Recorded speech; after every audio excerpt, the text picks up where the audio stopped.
Jungle.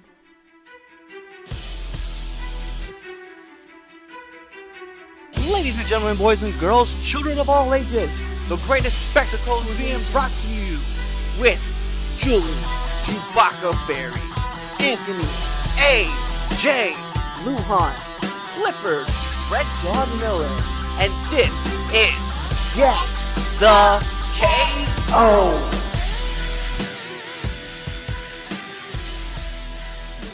Welcome everybody to another great edition of Get the KO. I'm your host, Clifford Red Dog Miller, and as always, you can see he's right here. He's my co-host. His name is Anthony A.J. Lujan. Say what up. You can call me Lou, but fight me. So, we have a lot of things we're going to talk about today, right, Anthony? Tons of things. Tons. So, we're just going to get right into it. So, we're going to start from the bottom up, right? So, we do have UFC 242. It just happened this last weekend. We are definitely excited because a lot of cool shit went down. Anthony, let's jump into where we were with predictions going into the fight. Do you have those numbers up? No, because it's a brand new month. We started zeros. We started all the way at zeros now, with this being our first fight card coming up with UFC 242. So, we're going to start from the bottom up. As we said before, these are for punishments, which we have not decided on what the punishments are going to be, but they will be coming. Except one we know, but the other two, the other one we haven't figured out yet. We got to get it figured out. Poor Julie. Yeah. So, let's start us off right up from the bottom, right? So, Carlos Diego Ferreira versus Maribek Chisamove. I think you and Julie had Carlos in this fight, correct? Yeah. That was on the other side. And you had the other one because you didn't know how to pronounce his name. Yep. And Maribek did not come through for me in this fight. So, Maribek lost this fight in decision, as I had mentioned, right? So, Carlos Diego Ferreira. Giving you total stats, of course, as always, we have these stats coming off of Google.com. Of course, now I'm going to stutter on it. Total strikes, 112 of 329. Significant strikes are 109 of 326 and 0 for 2 for the takedowns for Carlos Diego Ferreira. Now, Maribek, 51 to 160. Total strikes, significant strikes, and 0 for 2 in his takedowns. This was a fight that was definitely controlled, and just never seemed to get out the blocks for Maribek. Scorecards had it 29-28, 29-27, and 29-27. Unanimous decision. It was one of those fights where you had, it seemed like, just like I said, a guy never got the blocks. He's got smoked all over the place. Even though like he was 0 for 2 for his takedowns, Diego Ferreira was able to pressure the fight, push guys into the cage, watch the fight out. Maribek just didn't have any answers. Anthony, what were you thinking about this fight? I don't like this fight, and here's the reason why. 329 total strikes were thrown by Carlos Diego Ferreira, and he only landed 34% of his strikes. He missed over half of it, like almost a full third of it. Like, you're not very accurate. Get back to the gym, work on your strikes, work on your combos, and then come back and figure it out. That you do that against any top 10 person in your division, you're getting smoked. Yeah, it is something to be said too, is that in the light, especially with a lightweight, which we'll talk more about some of the fighters, especially in that top 10, in the top 5. It's just something to be said that like when you're not accurate with any of your strikes and you're opening up a lot of holes, you're gonna get knocked out, and it's even if you don't get knocked out, you're just not winning the fight. 32% or 34% is not good. You want to be up and running at 50% kind of striking. You want to land a lot of blows. You don't want to throw too many feints because you want to give your timing away. So it's something to be said. But Carlos Diego Ferreira is a younger kind of fighter. So hopefully, as we keep seeing him more and more in the octagon, we'll see him grow into that predominant role. You got anything else you want to talk about on this fight? No, not really. I mean, that was a hard one to watch. For that to be the beginning of it, thank God this next fight picked us up a little bit. Yeah, so let's just jump right into it, right? So Shamil Abudimov, again, another name I'm going to slaughter, but I didn't go with this person. All three of us went with Curtis Blades, and for good reason, because he has the deadliest elbows in the game. Um, so we'll get into it. It was a second round TKO for Curtis Blades, 46 of 74 for his total strikes, 25 of 43 for his significant strikes, 5 for 5 for his takedowns. I think they said that he was the seventh UFC heavyweight to land all 5 takedowns that he attempted in the UFC. So it's a great stat. Shamil, 3 for 8 for his total strikes and 3 for 8 for his significant strikes. Obviously, you can see this fight got taken to the ground, and it was just a lot of ground and pound by Curtis Blades.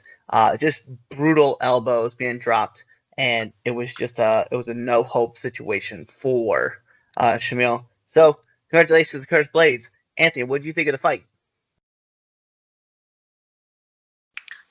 I'm happy for Curtis Blades getting that win. I'm gonna see what he does next. Does he go against JDS, or do we see Francis Ngannou next against Stipe, or does Curtis Blades try Ngannou for the third time?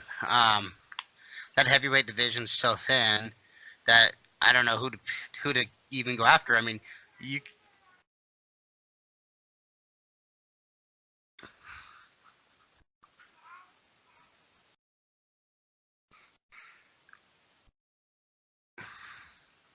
those are my kids, by the way. Dad is recording, so you need to close that door. Thank you. Are you kidding me right now? All right, so back to the fights. Hey, those are my kids, by the way. My son has his shirt off. Um, definitely. Even Andre Arlovsky might be a good uh, fight for Curtis Blades. Yeah, I think for Curtis Blades right now, I think Francis Ngannou has to be in the discussion point. JDS is definitely a good call out. I definitely like to see that fight go down. Um, there is another fighter that I would like to see, but first I want to see how this fighter performs this weekend before I jump the gun and say that's who he should be fighting next. So we'll talk about that fighter in a little bit, but let's move up to the next fight, right? So as many of you guys know, last week I kept slaughtering this man's name. This week I got it right this time. Islam Makhachev versus Davy Ramos. Um, I took Islam. Who'd you take, Anthony? I took Islam. I think we all three of us took Islam. We all three took Islam. And by decision, Islam won this fight. Scorecard had it 29, 27, 30, 26, 30, 26, which obviously tells you the testament of how he was. 88 of 148 for his total strikes, 43 of 95 for his significant strikes, 0 for 1 for his takedowns. However, Davey was 27 of 80 for his total strikes, 7 of 58 for his significant strikes, 0 for 1 for his takedowns. And we joke about it a lot, but it's a serious point that we bring up. When you land more punches than somebody attempts, you're gonna lose that fight. But when you only land 7 of those significant strikes, you are going to lose that fight. And that's exactly what we saw happen in this fight. What do you think, Anthony? 7 strikes.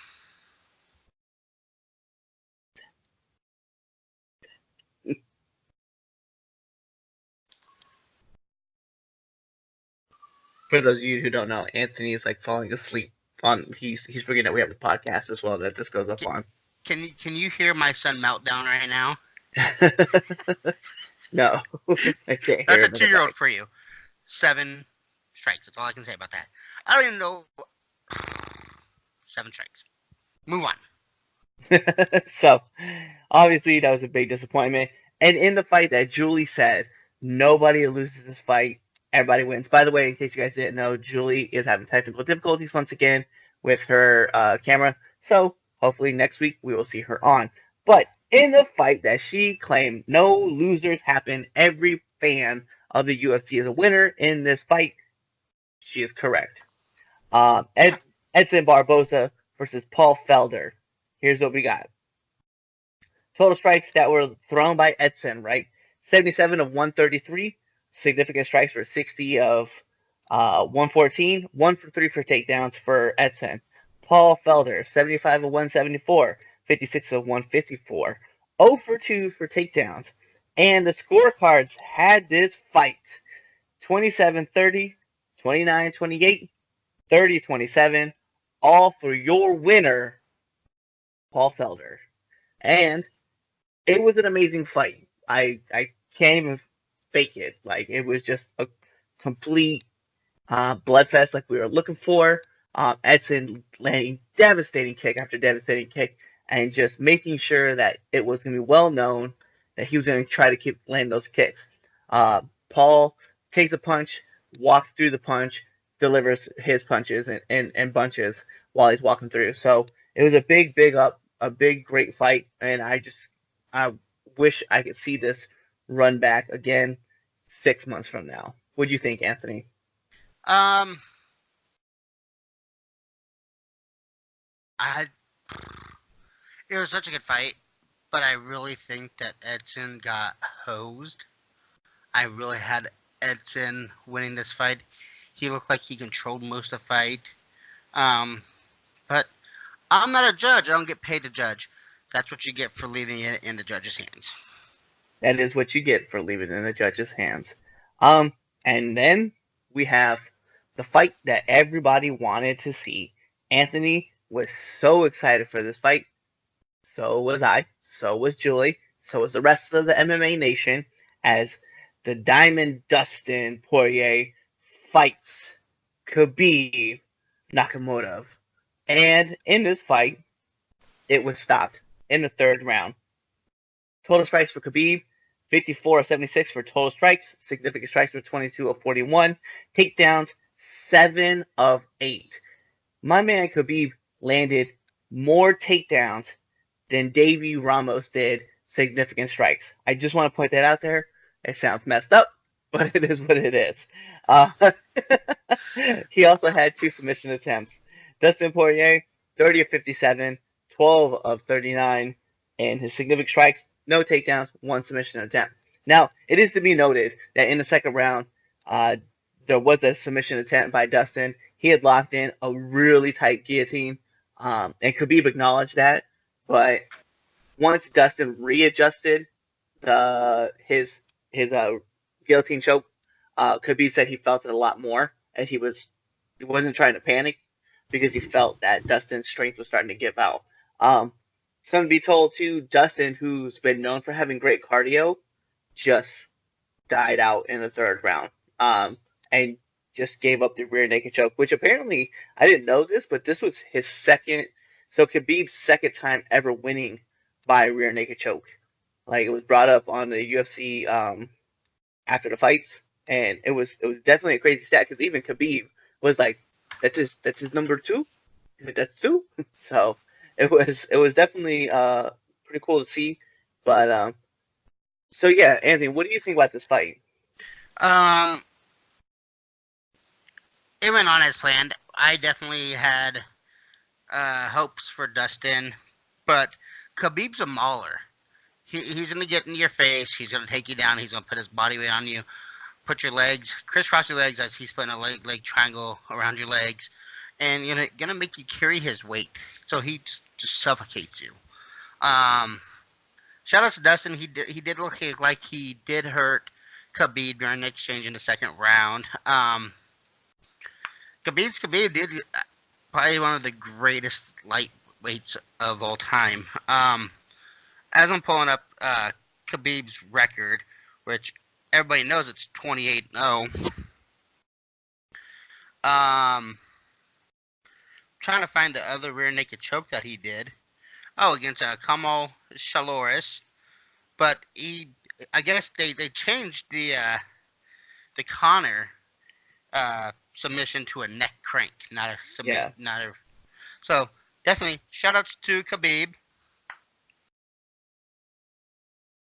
Yeah, because I feel where you're gonna come from too. Because I was thinking the same thing that Khabib. I thought Khabib tapped out Connor to a choke, but then when I remember he was on the cage and he was like turned this way and he was just getting cranked over. He was just like, oh, dick, and then he tapped. So Connor's a it is what it bitch. is. So there's another fight that I want to talk about that was on here, and Anthony, I don't know if you heard about this one or not. Ottoman Alizazar versus Timu. It's a Timu Pakalin. Um, it was in a prime. It was in the fight card on ESPN Plus. Um, it was it was a knockout by a punch. And the reason I bring up this because we talk about these kind of fun knockouts all the time, and the reason I bring this one up, right, and we talk about those shut off switch, right, just the kill button that just puts a person out instantly, and Timu just never saw this overhand right come, and as overhand right comes, it lands and it hits Timu right in the back head, and Ottoman shuts him down, and he starts him, and you can see by Anthony's face, Wow. it is one of the most devastating knockouts I think I've ever seen. I've never seen a dude go starch from a punch like that. So if you guys get a chance, definitely go check out Ottoman. He was a prelim fight, and the fight it's pretty quick, but yeah, devastating knockout by him. What did you think, Anthony? Holy smokes. It wasn't even like he like a haymaker. It was just like one of those whoop out out cold. Yep, put him out cold. So, yeah, guys, definitely that's a recommendation fight. We like to talk about the prelims, but we don't get to talk about them as much because we're so focused on the main card fights. So this is why we bring it up when we get a chance to. Um, there were some other fights that happened. We're gonna get into one right now. So ONE FC happened on September 6th, and it was their Immortal Triumph card. So I'm going to slaughter so many names. I So many. apologize to all of the fighters I slaughtered their names on. So first we had Michael Pham from the UK. He won at the featherweight Muay Thai against Mohammed Farik bin Yusuf. Then we had a catchweight Muay Thai fight. Amber Kitchen from the UK, who unfortunately lost to Victoria Lipin-Aska of Slovakia. Then we had a flyweight Muay Thai. Sing Tung Noi por Tilakun. He lost to Momotaro. Moving up to the welterweight kickboxing, Santino Verbeek won against Juan Cervantes. And then we had Mong Protect Pakadi Academy versus Joseph Losari. Mong won that fight as well. Once we move up into the main card, we had Pen Payaka Jit Muyangnang. He won against Mashid Kudo. We had Bing Nguyen at Adam Weight versus Pujar Tamar. Uh, Bai won that fight. Chris Nugent from Australia, he came out with a win against Yunori Ogasara. And then we had a light heavyweight kickboxing match with Babe Lulut Isave versus Anderson Silva, and not that Anderson Silva. Um, but Anderson Silva did win. Nugent Tran Dai Nyat from Vietnam. Uh, he was in a flyweight Muay Thai versus Aswan Chin Wei. He won by knockout in the third round. Bantamweight Muay Thai, Kubladam Sor John Peak Utai defeated Bobo Sacco of France. And then Nango Gaiudado versus Bryce Delva of Algeria. Nango won that fight. Um, I know I slaughtered a lot of names. I'm sorry. I'm not perfect at this. But some of the big names, though, it was something that caught Anthony's attention too was Bobo Sacco. Um, we are still learning about, like, at least on the Muay Thai side of things, but I've seen him fight in other fights. It's just hard to recall some of his fights as well. Any key names out there that stick out to you, Anthony? Hey, not really. But fun fact: the United States went 1-0. Right, by led the way for that. However, we do gotta talk about Bellator 226. A lot of great fights on this, and we're gonna kind of run into this card as well. Uh, Daniel Carey defeated Gaston Balos by submission and guillotine at 4:15 in the first round.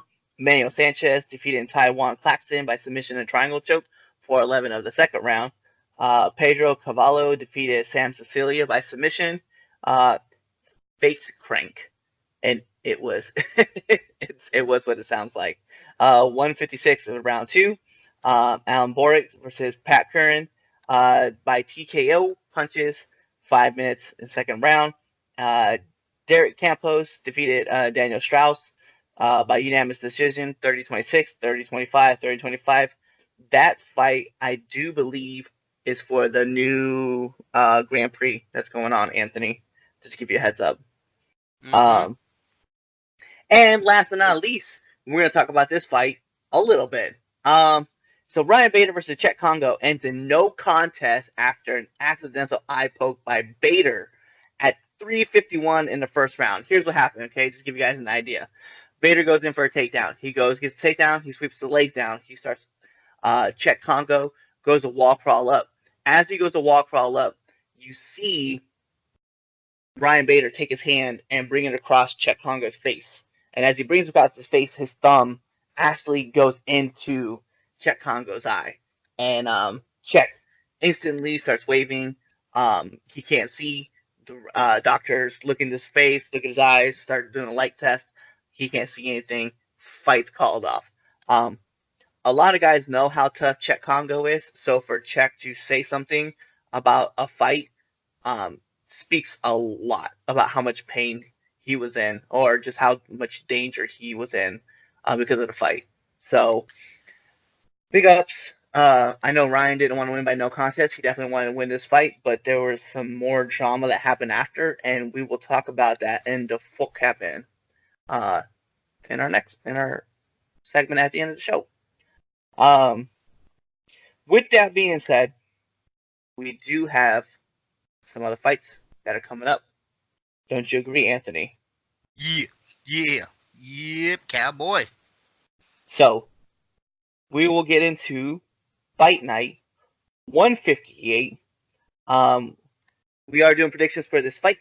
So, Anthony, I know we still have we have some good time, so we can kind of dip and dive into a couple of these fights, and we'll talk about why we picked the way we picked.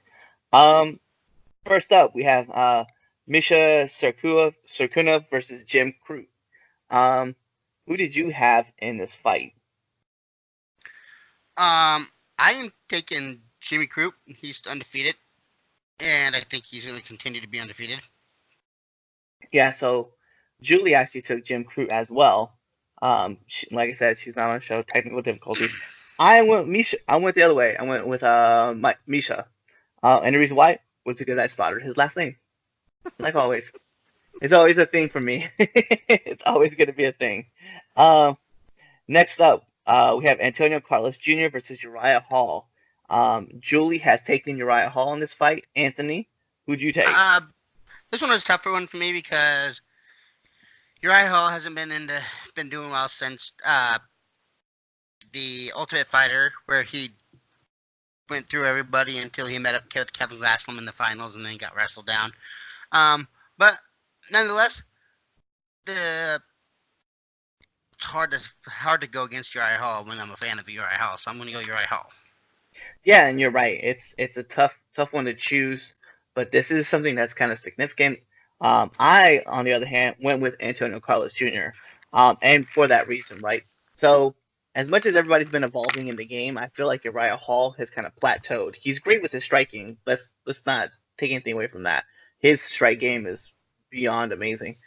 But with that being said, he every other part of his game just kind of suffers. So hopefully this fight that comes up, he'll show me something different, and I'll start believing in him again. Next fight that we have up, Michael Pereira versus Sergey Kananovko. Who did you take? I am taking Michael For one reason, I can pronounce his name. So myself and Julie are taking Sergi. I'm obviously taking Sergi as well because I slaughtered his last name. Next fight up, we have Jeff Hughes versus the returning Todd Duffy. Um, yeah, right. That's what I'm saying. This is okay. So this is the first fight, and we can talk about this fight because I'm excited about this. I remember watching Todd Duffy debut against Tim Hague. Um, God, 10 years ago, right back in 2009. Um, then he kind of took a hiatus back in 2015. Hasn't been in the octagon for 4 years. Now he's coming back. He says he feels good. A lot of surgeries, MRSA, illnesses, mismanagement of his career. A lot of bad things have happened. However, he is getting back into the octagon, which I'm very excited about. So, with that being said, Anthony, who did you take? I'm not going against Todd Duffy. He lost his last fight, which was in July of 2015 to Frank Mir by TK or by KO in the first round. But if you look at that, everybody else, he lost to Alistair Overeem and Mike Russo, but one, two, three, four, five of his last fights, first round knockouts, win or loss. So Todd Duffy gonna take it in. It's funny, man, because we were talking about the dad life, and literally my daughter decided that she wanted to ask if she could have dessert. Like, she just knocks on the door, opens the door, and was like, "Can I have dessert?" I'm like, "Yeah, you can have dessert." Bring me one too. So, okay, so I'm gonna be honest, right? So I've been a huge fan of Todd Duffy. I've watched a lot of things he's done since he left. Never Back Down 2. I don't know why I watched the movie, but I did. Shout out to Nathan Jones. But then also, he was in The Dark Knight, which a lot of people didn't realize. And then he's been in so many different movies, right? And been doing a lot of other projects. Uh, but I remember the fight that he had with Alistair. I remember the fight he had with Frank Mir. I remember the fight that he had with Tim Hague. He's had a lot of crazy fights and a lot of things that have happened. So I'm really pulling for Todd Duffy, and here's why. I feel like all the injuries that he's had, he's been able to heal from. He's back in the octagon training. I don't know how much sparring he's been doing, but what I am excited about is the potential that he could be that guy who steps up into the next round, right? And I say that in a sense that we just literally ask, who does Curtis Blades fight next? Because the heavyweight division is thin. This is that guy. Todd Duffy should be that guy to be able to fight. So with that being said, I chose Jeff Hughes. I'm just kidding. I took Todd Duffy 100%. Um, so the next fight that we have, Glover Teixeira versus Nikita Krylov. Anthony, who do you have in this fight?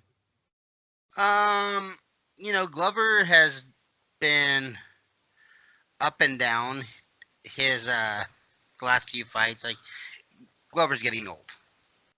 Hands down is what's happening. I mean, the dude is 39 years old. Um, but both fights that last two fights that he's won, he's had to come back from getting and won by rear naked choke. So let's keep it up. Let's make it 3 in a row. So you're taking Glover? I'm taking Glover. Okay. And then Julie is also taking Glover. I'm not going to. I'm going to take Nikita. So Nikita Krylov, man, do not let me down.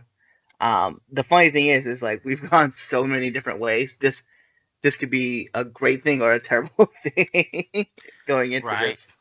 Um, Last but not least, we have Cowboy Donald Cerrone versus Justin Gaethje. I don't even have to ask, but I'm going to. Anthony, who did you pick? Um,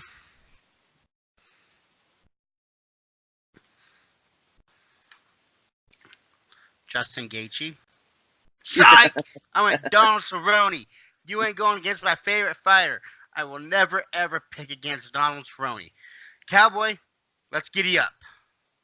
Yeah, so this is kind of a big fight, right? Because Justin Gaethje is also uh, coming off of a huge fight. And the last time we saw Donald Cerrone, he was in Octagon with Tony Ferguson. Um, El Kukui and him went to town, and because of a broken nose, stuff happens. Justin Gaethje is coming off of a huge win, first round TKO of Edson Barboza. So this would be a good test for Donald Cerrone. I can't wait to see this fight. This should be a complete bloodbath of just guys wanting to go to town. I mean, I don't really know how to not say it. Julie is also picking Donald Cerrone.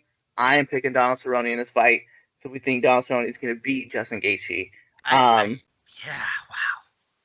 It's it's this is one of those fights where nobody's going to lose this fight. There's only winners, I except Donald Cerrone's nose. That's the right. only winner. Here's the thing, and Eddie Alvarez, uh, he gave us a glimpse of how you beat Justin Gaethje, and Edson Barboza really didn't even get a chance to do it, but just suffocate him, kick him, punch him in the stomach. Donald Cerrone has side kicks. He has a front kick.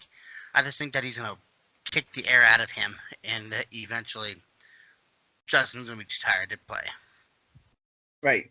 No, I agree, man. I think the one thing about Justin is that when he gets tested and gets pushed to a limit, he can rise to the next level. But the unfortunate thing is that he's also been known to just kind of drop the ball when certain things happen. Obviously, he only has 2 losses, but it's more about the pressure situation that he gets put into.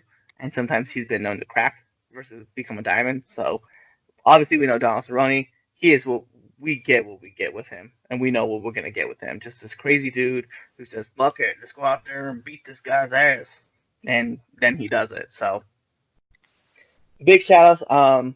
That's kind of like all the fights that we got coming up.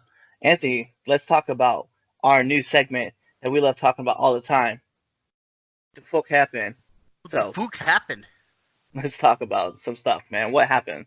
All right. So, do you want breaking news, or do you want news that we were kind of talking about doing today? Let's go with breaking news. Breaking news: Stephen Wonderboy Thompson versus Vince A. Lukey at UFC 244 just announced. Nice. There you go. Breaking news. You got it firsthand right here from us. Well, not really. More like we got from secondhand, but we got it nonetheless. We so we can talk about this fight, but I know there's another fight on 244 that we need to talk about. That the New York fight. Like, let's be real. We have a new belt that's being introduced just for this one fight, right? So let's dive into it, right? Nate Diaz, George Masvidal, 244, New York City. I think it's at Madison Square Garden, isn't it? Yes, sir. So we talk about MSG. We about to have one of the craziest fights of all time, right? Obviously, George Masvidal is coming off of this huge knockout of Ben Askren. We just watched Nate Diaz go into a bloodbath. It's where do we even go from here? Like, this is the this is the BMF. Like, this is the kind of fights that UFC fans deserve. Like, we've asked for these kind of fights when it came to like GSP versus Anderson Silva. We've asked for these fights when it came to Brock Lesnar and John Jones. We've asked for these kind of fights to be given to us, and now we're actually getting our first real super fight. So, Anthony, let's dive into this, man. What is your first thought process of this Nate Diaz versus George Masvidal for the BMF title? Well, let's really think about this. George Masvidal's got some power. I mean, we sat there. We didn't think anybody was going to be able to knock out Darren Till. Darren Till came off a loss to Tyron Woodley, where Woodley he hit him and he dropped him once, but then when they took it to the ground, he got him in that Darce choke. Um, and then you get George Masvidal, who just wailed on him, knocked him out. I think it was like one of these swing, it was like a half-assed uppercut, and knocked out Darren Till. Then he gets a 5-second win against Ben Askren, which who knows what happens Who really knows what happens after those 5 seconds? If that hasn't happened, it's kind of like the Conor McGregor Jose Aldo. What really happens if Conor doesn't get the 14-second knockout? Um, that's a hard one to do. Nate Diaz though is on another level. Like Anthony Pettis is one bad motherfucker. Like he's had some. He's had two good fights now. Anthony Pettis versus uh, El Kukui. That was a bloodbath. And then Anthony Pettis versus Nate Diaz, where Nate Diaz just dominated him. Like no ring rust, nothing, or cage rust. Sorry, nothing. Um, Two of the baddest motherfuckers are about to fucking get it going. Crazy. Yeah, I'm very excited about this fight because we've watched George Masvidal go to war with like everybody under the sun, and now we're seeing one of the baddest dudes in the UFC who calls out BMFs left and right enter in. And this is one and done deal. Like this belt is only being made for this one fight, and Dana felt that it was appropriate to have this belt showcase, and then one of these guys are going to be able to talk about how they are the BMF. So for UFC 244, Madison Square Garden, the headlining fight is for the BMF title. Nate Diaz, George Masvidal. I cannot wait to see what's going to happen in this round. Anthony, what else other news do you have for us for the Fook happen? Let's talk about what might happen at MSG when one of these guys win the belt. George has been campaigning for it, but he wants The Rock to be there and to be able to put the belt on whoever wins this title. How crazy would it be for The Rock to be there? Yeah, so for you guys who don't know, The Rock Dwayne Johnson, that's his first last name, The Rock, and then his nickname is Dwayne Johnson. So The Rock Dwayne Johnson has actually tweeted out that he wants to be at the fight, and he said he's going to do everything he can to be at the fight, and he even asked Dana if he could be the person to put the belt on that person, whoever wins that fight. I don't, I don't know if I could think of another person that I would have put that belt on somebody like currently. If we were saying all time, Bruce Lee probably would be my dude. That yeah, bad motherfucker. That's who it is. Actually, you know what? I can think of one other person I would have put on the BMF belt on the waist. Samuel L. Jackson, because Samuel L. Jackson is a bad motherfucker. Yo, you cannot say Anthony. For those who don't know, he's just shaking his head at me. You cannot say that because he has a wallet that says "bad motherfucker." He has a lightsaber that says "bad motherfucker." Samuel L. Jackson is a bad man. I would say I want Morgan Freeman to do it with his hands, just like. It's Morgan Freeman. No, there's a couple names. I mean, Chuck Norris, Steven Seagal, um, like you said, Bruce Lee, Joe Rogan. Jackie Chan. Yeah, yeah, I I mean, accept. there's a couple. I mean, this is our fantasy of who, who should be Arnold Schwarzenegger. That's it. Arnold. Um, Fuck all that. No way. I'll tell you who needs to put that belt. And Dana White, you better get this done. You better get a plane ticket. But I better be there at MSG putting the belt around somebody's waist. Just advocate for yourself. Right? I am the There's baddest motherfucker, Dana White. I should be putting it on the baddest motherfucker in the UFC because you're too chicken to sign me. oh. You're about Or to it might be because I'm 34, fat, and out of shape. One of those two. so, what else do we have in other stories? Um, Dustin coming off the loss to Khabib, really thinking that Dustin versus Connor um could happen. Uh, but Connor's in the mix of like four, like four guys are trying to pull Connor in his way, like all different ways. You got Dustin Poirier. You got Frankie Edgar down there. I mean, Jose Aldo might want him. Um, but if Tony Ferguson pulls out of the uh, the Khabib fight, Khabib Connor 2 could happen too. Yeah, so this is a story that's been kind of breaking lately. A lot of negotiation problems have been going on with this Khabib Ferguson fight. It seems like both sides are trying to negotiate and try to figure out how they're going to make it work, but it sounds like one camp is like saying no to everything, while one camp is saying yes to everything. So I'm very curious into what's going on, and I think it might be a location deal because I don't know if they want to fight here in the U.S. or if they want to fight elsewhere. I just think either way it goes down, the fight just needs to happen. So I don't really care where, I don't care when. It just needs to happen. That has to be the fight. I don't really know if I agree with Connor. Could be two. I know it'll sell, but I wouldn't have the title on the line for it then because Connor has already been beaten by Khabib, ruthlessly beaten, and Connor didn't have an answer. So I would think that Connor needs to get into a fight with somebody to get that next title shot. I understand he's a big draw. I understand he's Conor McGregor. I understand that stuff.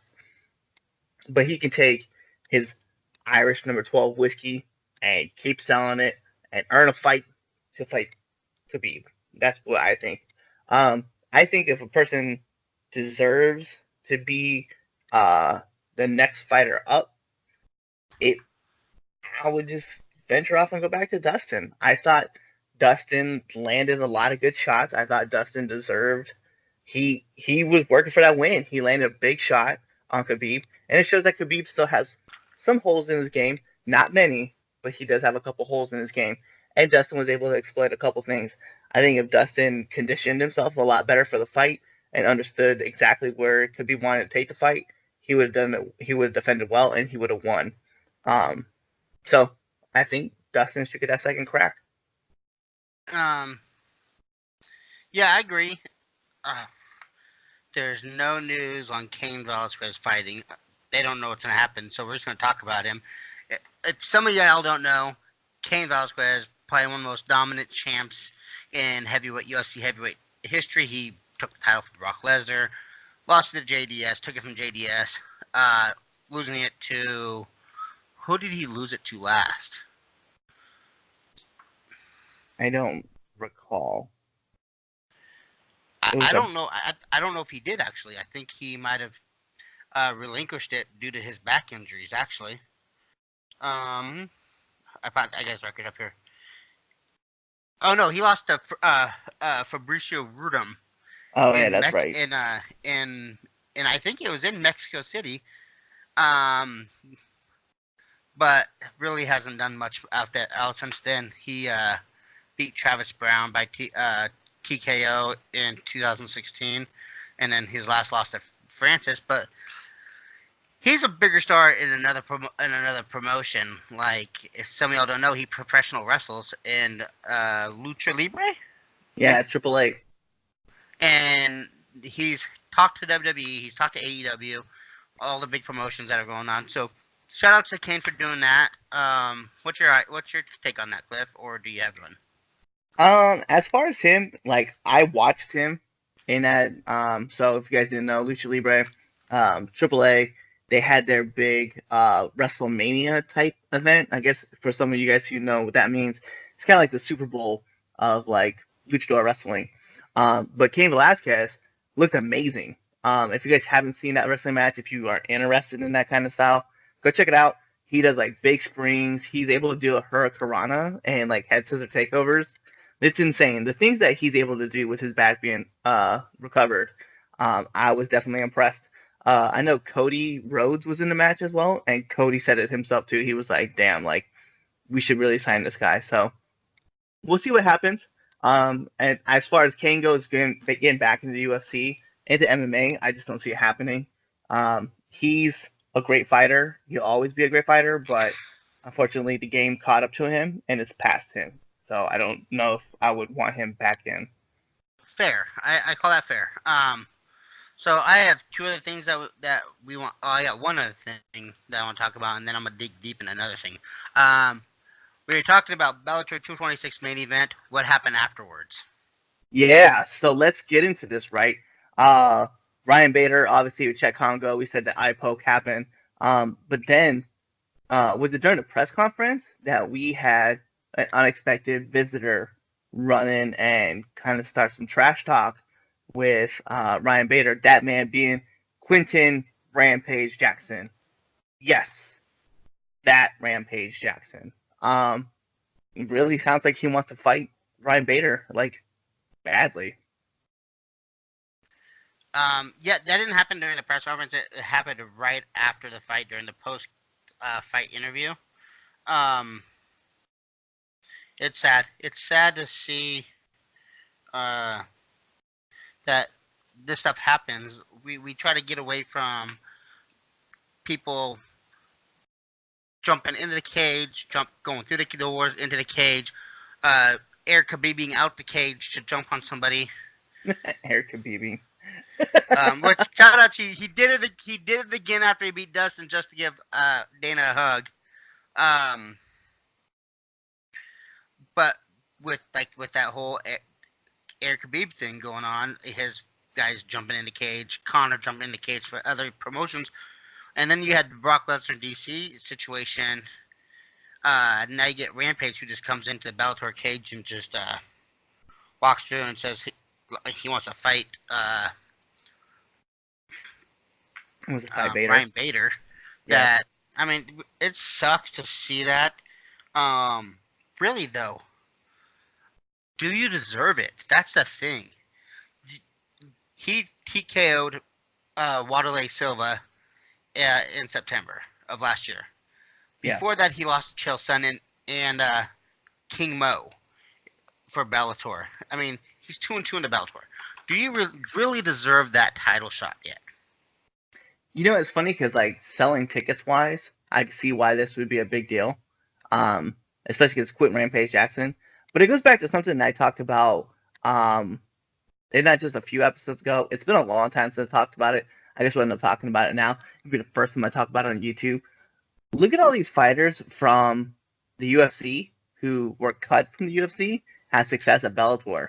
And it's not going to sound cool for me to say it this way, but if effectively, if it's to me, it sounds like Bellator's A team is the UFC's B team, and the UFC B team is dominating that squad, right? Just look at it. Like Frank Mir was there, Chael Sonnen was there, Ryan Bader is there, Phil Davis is there. Who else? Czech Congo was there. You know, Lyoto Machida, which by all means, I'm not saying that he's one of those guys, but he is in that is in that Warren world. McDonald. Roy McDonald, who's another champion who wasn't able to do things in the UFC. He made a name for himself in the UFC, but eventually he got cut. I think John Fitch fights in that promotion every once in a while too. Like it's crazy. Koscheck, Paul Daly, guys who were just in the UFC. Like these were guys who, well, Paul Daly's kind of an exception. He got booted out of the UFC after sucker punching Josh Koscheck. But you're just looking at these guys. You're looking at these guys like what? Why are the UFC's B team able to dominate in this promotion? And they can sell fights. I give them that, but it's just I want to see new stars get pushed into a division and not these guys. You know what I mean? Here, here's the thing. You're 2-2 again. I'm gonna go to you're 2-2 in the UFC. In the Bellator. Fight or Bellator. Fight Jack Hagar Jake. Yeah. or Jack Hagar. Jake Hagar, and he's 2-0. Fight him. Let's see what you're really about. Because Hagar is a bad motherfucker, unfortunately. Like, he's shown he's got some great wrestling, and he can take a punch. So, let's beat that matchup. And then we'll talk about maybe giving you a title shot. But you just can't jump in the cage and demand things like he does. I mean, it sucks. I love Rampage. I love the to his rants when he was against Rashad and the Ultimate Fighter and not kicking through the door. Um, bro, just man up. Yeah, I don't know if Jake Hager would be the matchup I would put him with. I may ask for him to fight Big Country. That might be a matchup I would say, because they're especially with the heavyweight division. I only say it because Jake is so young in the game still. Like he's only 2-0. He's had 2 professional fights. He's done great things, but he's really fought nobodies. And until you give him that first real test, I don't see it happening. You know what I mean? Yeah, I feel for you there. And I'm looking Bobby out for Jake's Lashley's still career, active, by the way, in Bellator. but the WWE have the rights to him, and if they don't want him to go fight, they won't let him. Even though they let Brock Lesnar go fight in the heavyweight UFC 200, I don't see the WWE being so lenient with Bobby Lashley, especially now that Bobby Lashley has undergone elbow surgery. Oh yeah, that is right. And you also got Frank Mir out there too. Yeah, we'll just skip that name. Yeah, I said um, it. but yeah, that's my opinion. Man up, dude. So what else do we have going on in the Fook happen? Before I go to this one, what do we have for you? Do you have anything other pressing that you want to talk about? I can't remember. I think we talked about a few things before we came on, but I can't remember. So let's talk about UFC 244 and what was supposed to be the main event. Do you remember who that was supposed to be? Not at the top of my head, no. Kamaru Usman versus Colby Covington. They were Oh predicting it, yeah, but Colby Covington stiff feeded and said, "No, I'm not gonna fight because you guys don't want to pay me big money like they're calling. He was calling himself the champ, dude. You're not the champ. You you're carrying away the fake title because you wouldn't get in the ring with Kobe Covington or with Tyrone Woodley, and so you got stripped of that title. Kumaru Usman is that man, dude, and you need to buck up, dude. This whole publicity thing, everything that you're doing, you're Kobe is a disgusting prick. From calling Brazilians animals to talking about Matt Hughes, running around, just parading around all the UFC uh, warm ups, anything live training sessions. Dude, get out, fight, sign a line, and fight Usman, or get out of the UFC, dude. Stop holding up.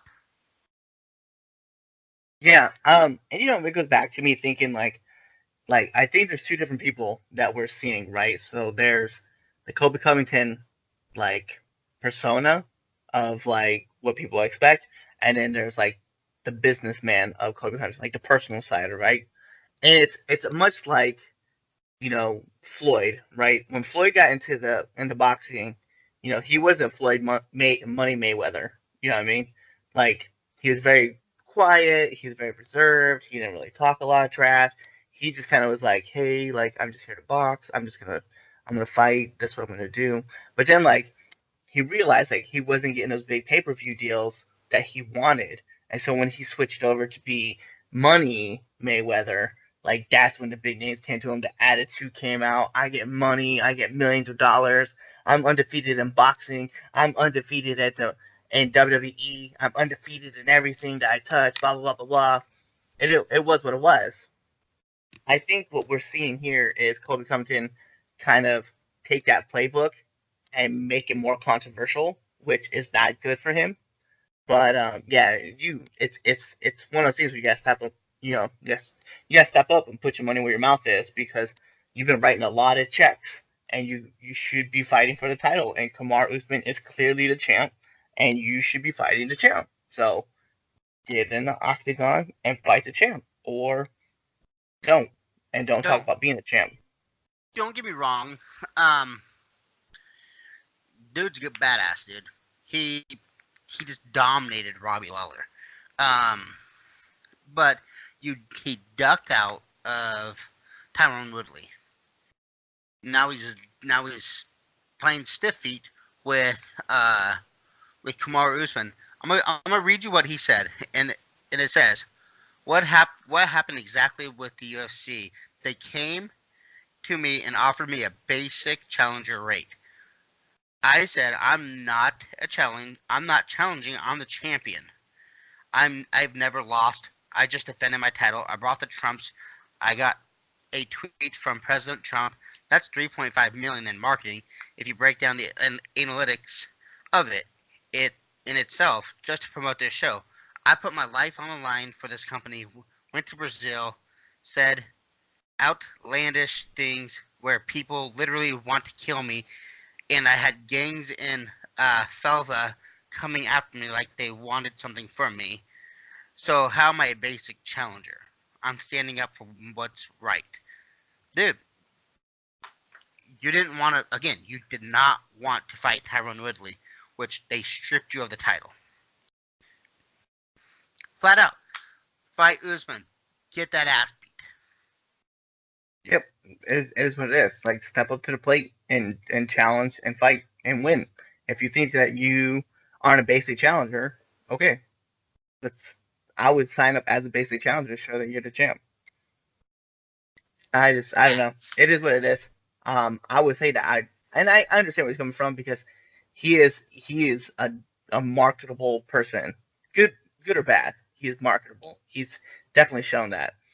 Everybody's like from getting the WWE to agree to let him use Kurt Angle's theme song so that people would tell him that he sucks and he knows it, to saying the shit that he said in Brazil. Like, hey, he understands the game and he's ready to play. So it is what it is. I give it to him. What else you got? that's all I got for what the Fook is happening. Yeah. So a lot of big topics, a lot of big controversial topics that were happening. Um, but we gotta move this segment along. So Anthony, why don't you give us some Lincoln love? All right, my Lincoln Love is. I'm always gonna say my family, because we are 3 weeks away from less, probably less than 3 weeks away from my son being here. But I'm gonna shout out Miss Taken. Uh, Jade and them are rocking out. They've had a couple good shows in the past few weeks that I haven't had a chance to. Um, October 5th, Take the Day in Topeka, Kansas. Miss Taken's going to be out there. And then they're also going to be with LA Guns here soon, too. So, shout out to Miss Taken, local band here. I love promoting local bands here. And Jade is one of my good friends. So, shout out to her and the band. Yep. And Anthony, let them know where they can find you. Okay, so I'm going to give you my handles. We also got to remember that 22 veterans die every year. And this number has been going on for a long time, especially with what's going on. We are recording today on September 10th. Tomorrow is 9/11. So tomorrow is a bigger day for a lot of us. And tomorrow will be a day that was the day that I decided I was going to get in the military. When 9/11 happened, I think I was a freshman in high school. That happened, and I said I have to wait till my junior year, but I'm going to get in the military and protect my family and defend my family. So 22 veterans die every year, every day. From wars, from battles that they can't win emotionally, psychologically, and I just want to shout out to them. I want to really put them on notice that we're always here for you. Me and Cliff both are veterans. We both go through our own things with PTSD. Julie, the co-host, she has some sort of PTSD as well. So we all go through some stuff. But if you need us, reach out. We will answer you. And we might not immediately answer you, but I promise you, once we get to our phones and we see something, we will reach out. I mean, for God's sakes, we love to talk. We're doing a goddamn podcast. you guys can see us talk finally. So reach out if you need us for anything. If you just need somebody to vent for, or to vent to, if you're going through some stuff and you just don't know what to do, what direction to take, reach out to us. We'll help you. You can find me on Instagram at Anthony Lujan 1985. Twitter, yes, I'm back. Fuck you, Calvin Covington. And Snapchat are a Lujan 1985. Add me, I'll add you. Let's send some freaky stuff. So, with that being said, I do want to take a moment to just talk about today's kind of a special day, and I say it in a special day, kind of wholeheartedly, but as well as also known as a downer. Today is Suicide Prevention Day, so I definitely want to bring that up. And I asked Anthony to give his handles out because this is always the first thing he talks about is 22 veterans. But knowing that somebody dies every 40 seconds because of suicide, it's not a joking matter, it's not a laughing matter, it's not a weak matter. We understand, right? As veterans, myself and Anthony, Julie just being attached to veterans as well as her going through her own thing. We all understand. We can empathize with you, and we understand like the journey is hard, and we get it. Um, but we just want to make sure that you guys have an outlet and that you can reach out and you can talk to us. We try to respond as quickly as possible. Sometimes it may take longer. We're there immediately. Sometimes you might just catch us and we have our phone in our hands. But we do our best to reach back out. You guys can find me on all your favorite social media platforms at CM underscore Miller85, whether that's Twitter, Instagram, but TikTok, Snapchat, Reddit, wherever. You guys can find me in that handle. Reach out, and we'd love to have a conversation with you guys. Don't forget to this is on YouTube, so hit that subscribe button down below. Like, comment, share it with your friends. Let them know that you're a fan of this kind of content. Leave a comment. Let us know what you guys think. We can't wait to interact with you guys. And with that being said, Anthony, tell them bye. Hey, right before that, hey, Cliff, flip around your hat. Let them know what's up. What are we wearing? Oh. Football season has started, baby. I mean, sucks that what happened last night with the Raiders, but we Bronco fans till we die. Yep. And as if you can also see too, this is actually the military hat that military awareness. So we definitely love our troops because we were those guys too. So Definitely. All right, Anthony, 22 guys. yep. And as always, guys, good fight and good night.